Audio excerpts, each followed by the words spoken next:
In the moody waters of the Cross River that flowed through Calabar, there was a hidden kingdom not many knew about it.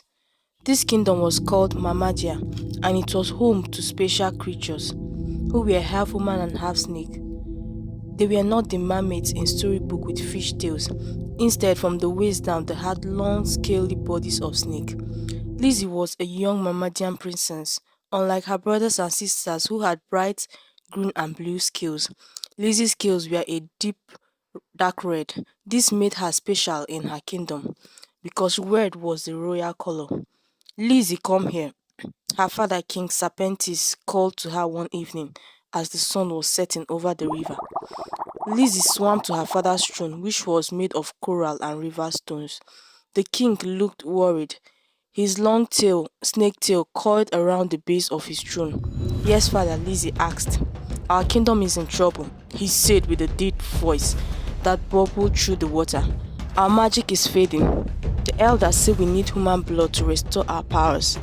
Lizzie gasped. She had been taught to admire humans from afar, not to harm them. But father, we have always lived in peace with the humans, she protested. The king's face grew stern. We are not going to hurt them, Lizzie. We just need a small amount of blood from many different humans, and you are the only one who can help us. Me? How can I help? Lizzie asked, her red tail swishing nervously in the water. You will go to the human world, you will learn their ways, then you will work in their hospital and collect small samples of blood that they will never miss. It is the only way to save our kingdom. Lizzie was scared, but she loved her people, and she had always been curious about the world above the water. I will do it, father, she said, trying to sound brave. The next day, the royal magician performed a special spell on Lizzie. When she swam to the surface and crawled onto the land, her snake tail magically turned into human legs. It first trained to walk on 2 feet instead of slithering through her powerful tail. But Lizzie practiced until she could walk without falling. Remember, the magician warned her. The spell will only last as long as you are dry. If you get completely wet, your tail will return and your secret will be revealed. Lizzie nodded. She was given human clothes and a special waterproof bag to collect the blood. Then, with a final look at her underwater home, she swam to the shore and stepped into the world of Calabar. Calabar was a bustling city with tall buildings and many cars. Lizzie had watched women from under the water for many years, but being among them was very different. Everything was so loud, bright and dry. Lizzie found a small room to rent near the hospital. The landlady, Mrs. Ocon, was a kind old woman who believed Lizzie's stories about coming from a faraway village to study nursing. You poor dear, Mrs. Ocon said. You must be homesick, but don't worry, you will make friends here. Lizzie smiled, but inside she felt guilty for lying. She missed swimming freely in the river with her friends and family. She missed the cold water on her scales, but she had a mission to accomplish. Lizzie had studied human medicine by reading books that had fallen into the river. She knew enough to get a job as a nurse aide at the University of Calabar Teaching Hospital. She would need more training to become a full nurse, but this was a start. On her first day, she was so nervous that her skin felt dry and itchy. She was afraid that her skills might show through, but the head nurse, Nurse Bassi, was kind and patient with her. You have gentle hands, Nurse Bassi told her. Patients will feel safe with you. Little did Nurse Bassi know that Lizzie's gentle hands were secretly collecting tiny vials of blood from patients. Whenever she drew blood for tests, she would take a little extra for her kingdom. The patients never noticed, and the doctors were impressed with how neatly she worked. As weeks passed, Lizzie became one of the most trusted nurses in the hospital. Patients asked for her by name. Children loved her because she told them wonderful stories about magical underwater kingdoms. At night, Lizzie would sneak to the river and deliver the small vials of blood to her young brother, Prince Kofi, who waited for her in the shallow water. The king is pleased with your work, Kofi told her. The magic is growing stronger again. Lizzie should have been happy, but she was beginning to have doubts. She had made human friends. She cared about her patients. Was it right to take their blood even in small amounts without their knowledge?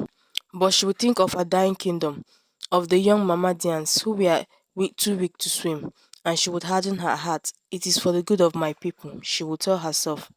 One day, a little girl named Ada was brought to the hospital. She was very sick with a mysterious illness. The doctors were puzzled.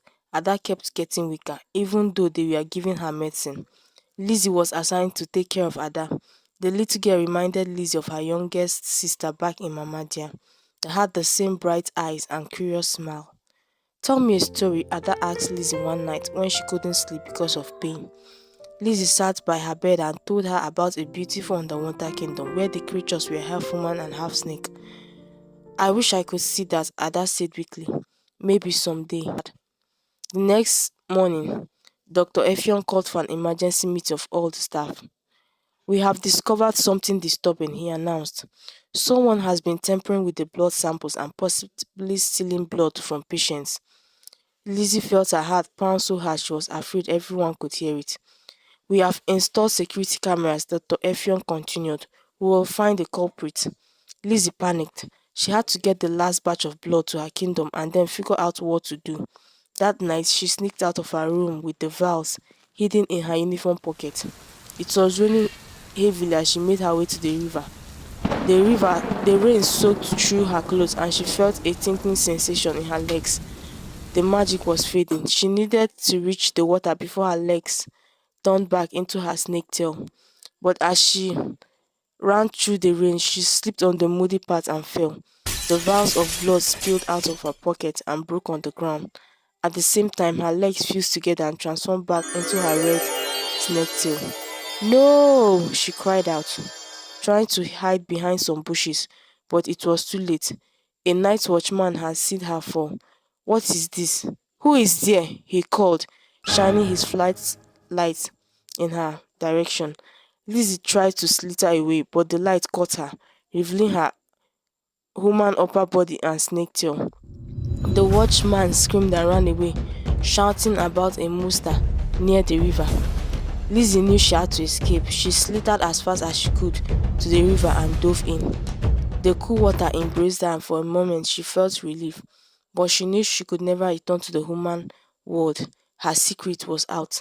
Back in Mermadia, Lizzie confessed everything to her father. How she had grown to care for the humans, how she felt guilty for taking their blood without permission, how she had been discovered. To her surprise, King Serpentis didn't look angry, he looked sad. Lizzie, there is something I must tell you. He said, the blood was never for our magic. What? Lizzie couldn't believe her ears. Our kingdom is not dying. That was a story I created. The blood was for something else. The king led Lizzie to a hidden cave beneath his palace. Inside, floating in a magical bubble of water, was a human child. It was Ada, the little girl from the hospital. What is she doing here? Lizzie asked, shocked. We have been taking children for centuries, the king explained. We use their life force to extend our own lives. The blood you collected was meant to keep this child alive until we are ready to use her. Lizzie was horrified. All this time she thought she was helping her people. Instead, she had been part of something terrible.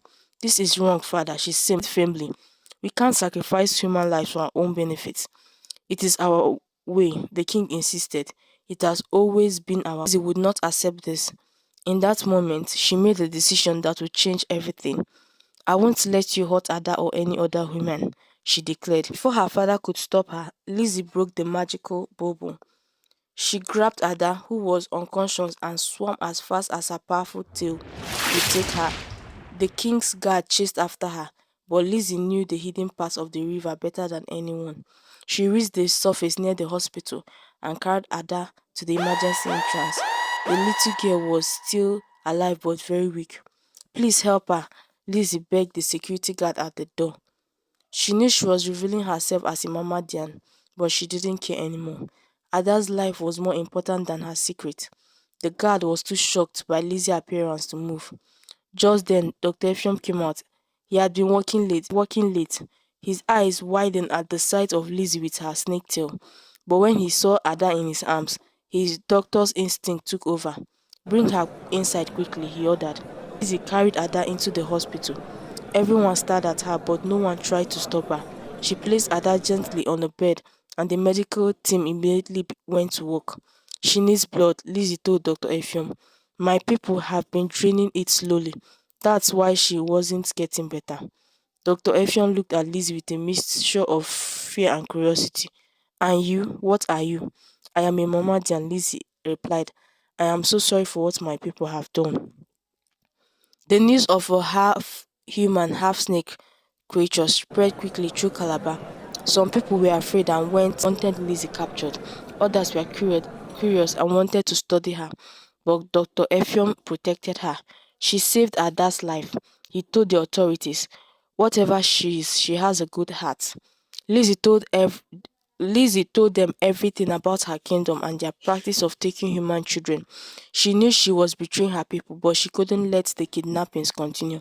Due to the circumstances that happened, King Serpentis had moved his people deeper into the river, away from human reach. Lizzie was sad to lose her home, but she knew she had done the right thing. She couldn't return to Mermadia, and she couldn't stay in the human world with her snake tail.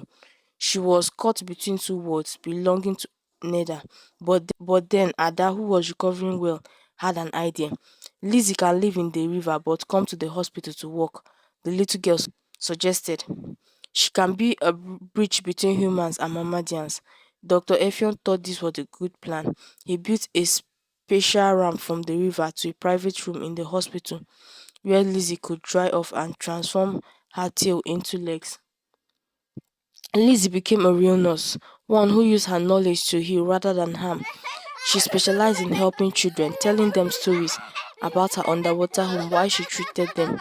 And sometimes, on quiet nights, she would sweep deep into the river, hoping to find her family and convince them that humans and Mamadians could live in peace.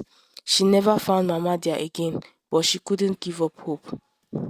Many years later, people in Calabar still tell stories about Nurse Lizzie, the Mamadian who chose to save a human child instead of following her king's order.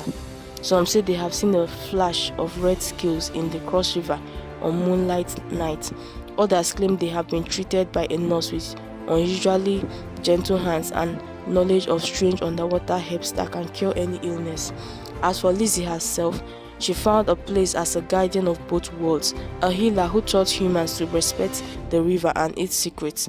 She wasn't just a princess of Mamadia anymore, she was a protector of Calabar, a nurse whose compassion was stronger than any magic or loyalty to a kingdom built on deception. And Ada, she grew up to become grew up to become a marine biologist, studying the Cross River and its creatures, always searching for evidence of Mamadia. In the end, Lizzie's story wasn't about collecting blood for a magical kingdom. It was about finding the courage to choose kindness over duty, truth over tradition, and love over fear. And that, as any child in Calabar would tell you, is the greatest magic of all.